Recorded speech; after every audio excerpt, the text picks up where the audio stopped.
If there's one certainty in the world of the Walking Dead, it's that everyone is living on borrowed time.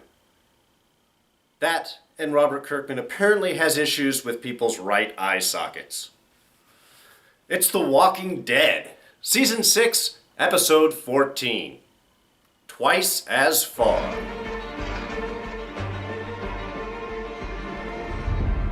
Alright, spoilers ahead, just so you've been warned. So another great episode of The Walking Dead this week. Definitely more of a story-driven episode as opposed to action-driven. Really setting things up for the big season finale, which is coming on in about 2 weeks from now.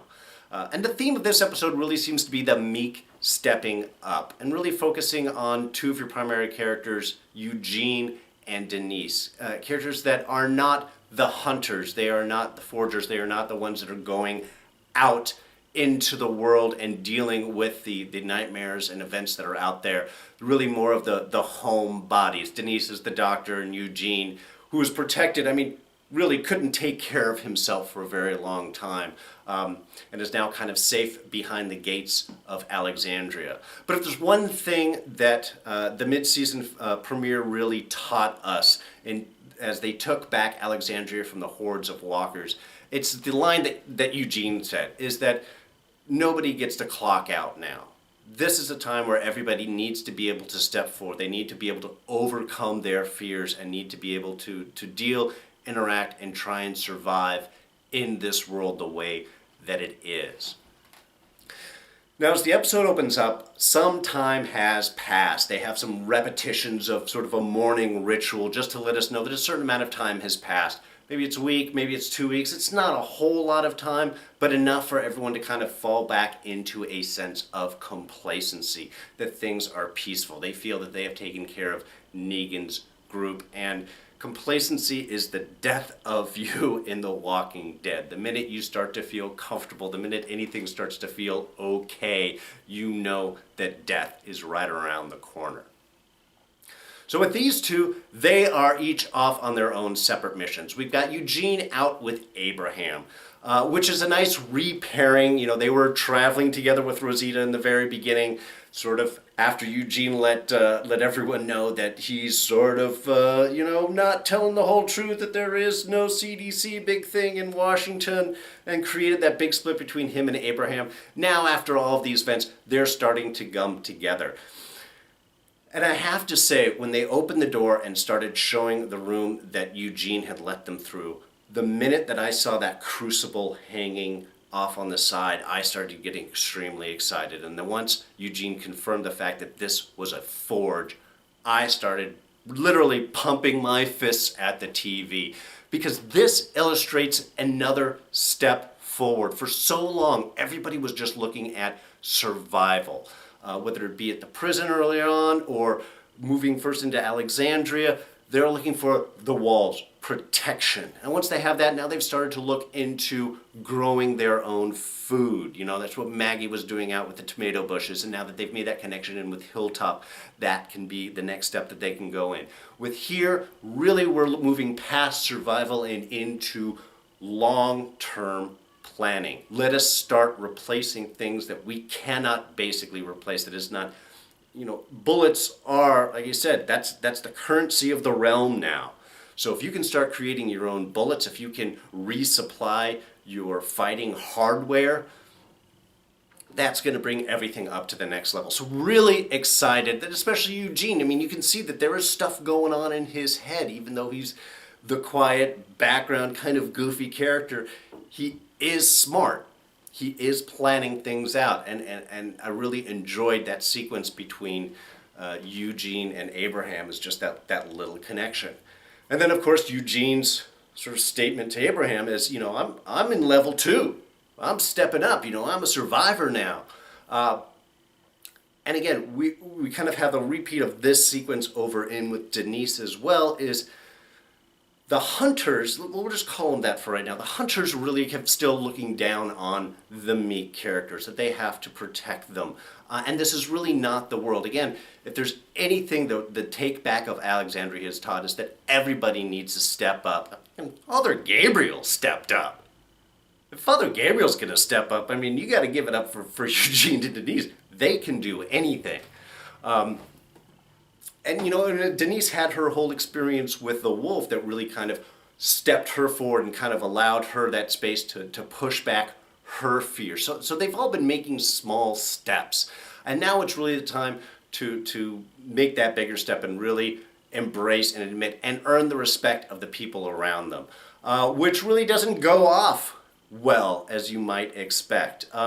You know, Eugene tries to go after the first walker, and of course he's got a metal helmet on. I mean, that would be tough for anyone to deal with. And when Abraham steps up and kills him, it's really an insult. And I don't think it's so much as, you know, Eugene had called dibs and Abraham, you know, stepped forward of that. It wasn't that. It was so much of Abraham's refusal to acknowledge that Eugene even has that possibility to step up and to make that move. And I think that was really the conflict of that scene, which is why Eugene just told Abraham that you have outlived your usefulness and I don't need to move anymore, and sent off. It was really kind of that split. It wasn't so much of taking the walker out. It was that acknowledgement or that disacknowledgement to Eugene that, no, Eugene, you're weak. You're not going to be any better. You need protection. You need to shut up. That isn't fair for Abraham to say, not after what Eugene has done, and certainly propels things forward into the final scene that we'll get to. Now with Denise, we've got a lot of the same things that are going on. You know, she's definitely more of the meek person, and she wants Rosita and Daryl to come with her, or really wants Daryl to come with her, and Rosita comes along as well, to try and get to the apothecary to get some meds. She knows this place, she has passed it, and she is the doctor. She's able to recognize what kind of meds would be useful to Alexandria. So she's willing to go by herself, but she wants someone to come with her. One, she's kind of smart. Two, these people make her feel better. You know, they make her feel stronger. But even then, continually, they are dismissing her ability to step forward and her ability to kind of, you know, embrace things. So in that last sequence, when she pulls the cooler out of the car, you know, she's ignoring him. This is her really just making that step of, no, I can do it. Even when she was in trouble and they ran up and she yells out, no! You know, this is something that everybody needs in this world. This is something that everybody needs to be able to do. They need to be able to step up and make that difference to survive. And they would do better off, both Eugene and Denise, is if the hunters that are with them, you know, if Abraham and Daryl and Rosita would help train them, would accept that, yes, okay, we can go on and you can grow, and give them some instruction. You know, the reason for the struggle that both Eugene and Denise went through is because they were kind of left to their own devices. The hunters were dismissive. You're not going to be able to do it, blah, blah, blah, blah. You need to be able to teach these people. You need to be able to grow. Everybody needs to be able to take care of themselves. And that is, of course, is part of the big speech that Denise is giving to Daryl and Rosita as thwack! She gets taken out by Dwight. Fuck you, Dwight. Not calling you D. You're Dwight. You're putting bad juju on that name. Anyway. And that death sequence, I think, was really well done, because it wasn't that quick kind of, whoop, dead and gone. Brain injuries are kind of weird that way, and especially with an arrow through, the fact that it just sort of interrupts her speech and she gets a slow realization as that finishes. Just really, I mean, from an audience, it just sucks us in. You know, she's talking and there's almost that moment of disbelief of like, no, she's not dead, she's gonna be okay. She has an arrow sticking out of her eye, going through her head, sticking out of her eye. She is not going to be okay. This isn't like a Carl injury where there's a potential for recovery. This has gone through the brain. She's gone. But that nice, slow, momentary halting of speech as she went, just beautifully carried off. And you know, Merritt Wever just, really, we are sad to see you go. You were really blossoming as a character. We got to see a wonderful arc. And of course, Tara's going to be heartbroken that you're gone. But really, from an actor standpoint, Merritt, you did an amazing job. And we are very, very sad to see you go. But this reintroduces Dwight back into it, and you can see things haven't gone really well for Dwight because half of his face is all burned now. And that wasn't the case last time that we saw him. So some stuff has definitely gone down on his end. I don't really care because he just killed Denise, so screw this guy. And Daryl's reaction is classic on that, of just that intense staring, and you know the workings going on in his brain is just, he's going out. But again, the big step up of the scene is Eugene taking a bite out of danger right there with just the full-on long chop right there. It was beautiful, was unexpected. It was like the Rick Grimes move when Rick went and bit that chunk out of the guy's neck when Carl was threatened way back a couple seasons ago now. Same type of thing. This is all I got, and I am digging in, seriously. Just a beautifully done sequence, pushing everything off and earning Abraham's respect. You know how to bite a dick. And I say that with the utmost level of respect. And I love that final bit is welcome to level 2, and he's like, I've already been here. Yeah, it's just, I love Eugene as a character. But this type of moving forward is really nice. I mean, one, it is tragic, but it is showing that, yes, we lost one, but the other one has stepped up.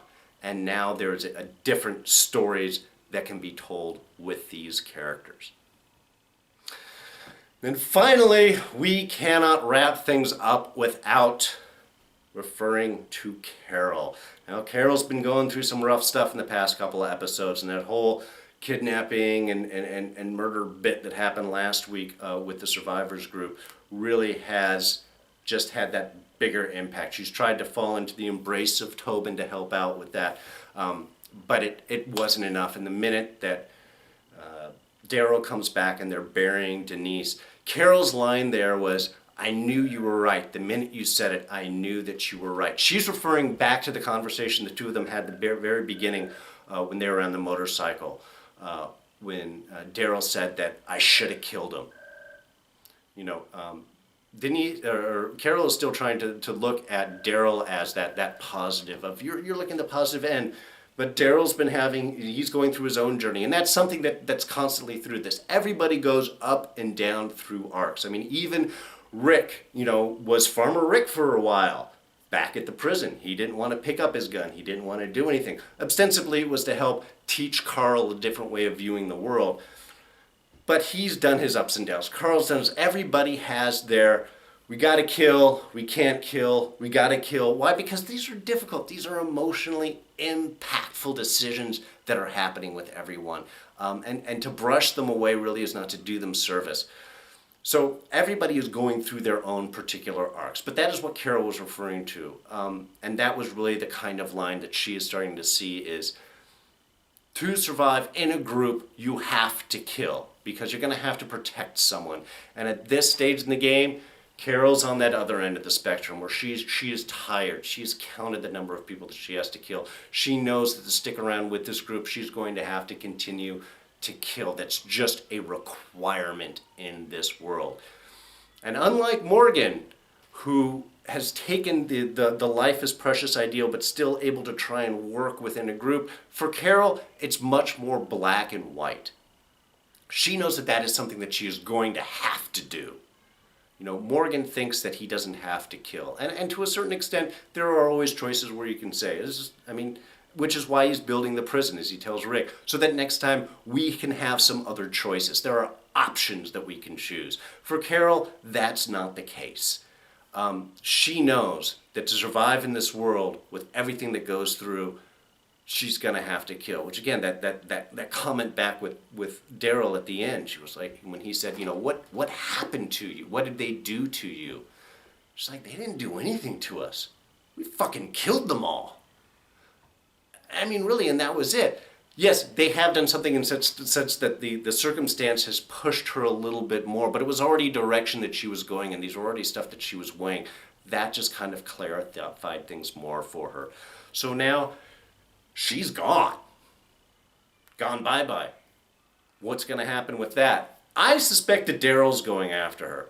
I think the connection that the two of them have, I mean, yes, with all the shippers and everything, I referred to that before, but I think they really have a deeper connection than just sort of a relationship standpoint. So I'm really kind of hoping that he does go after her and they're able to come up with some sort of solution for that. Melissa McBride is too amazing of an actress to lose off of this series, and Carol is just an amazing character.